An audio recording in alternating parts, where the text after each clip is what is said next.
na Yesu wanaenda na yeye, wanasema wameokoka, wanasema ni wafasi wa Yesu, lakini huyu kiweki kipofu alipopasa sauti, wale wanasema wanaenda mbinguni ndio walimkemea ili asifikiwe.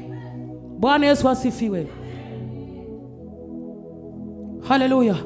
Lakini yeye aliendelea kupiga kelele, akasema, Yesu mwana Daudi unirehemu.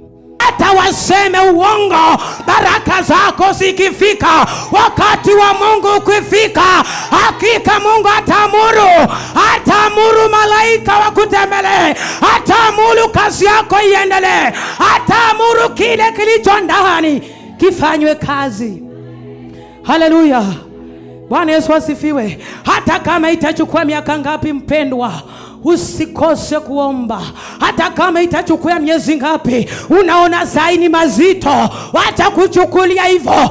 Ambia Bwana, sitanyamaza. Kama ni kiatu nimevalishwa, kama hii kiatu si yangu, Baba kiondoe, kirudishwe mwenyewe. Kama hii confusion si yangu, Baba kiondolewe, kirudishiwe mwenyewe. Kama hii machungu si yangu, Baba kirudishiwe mwenyewe. Haleluya.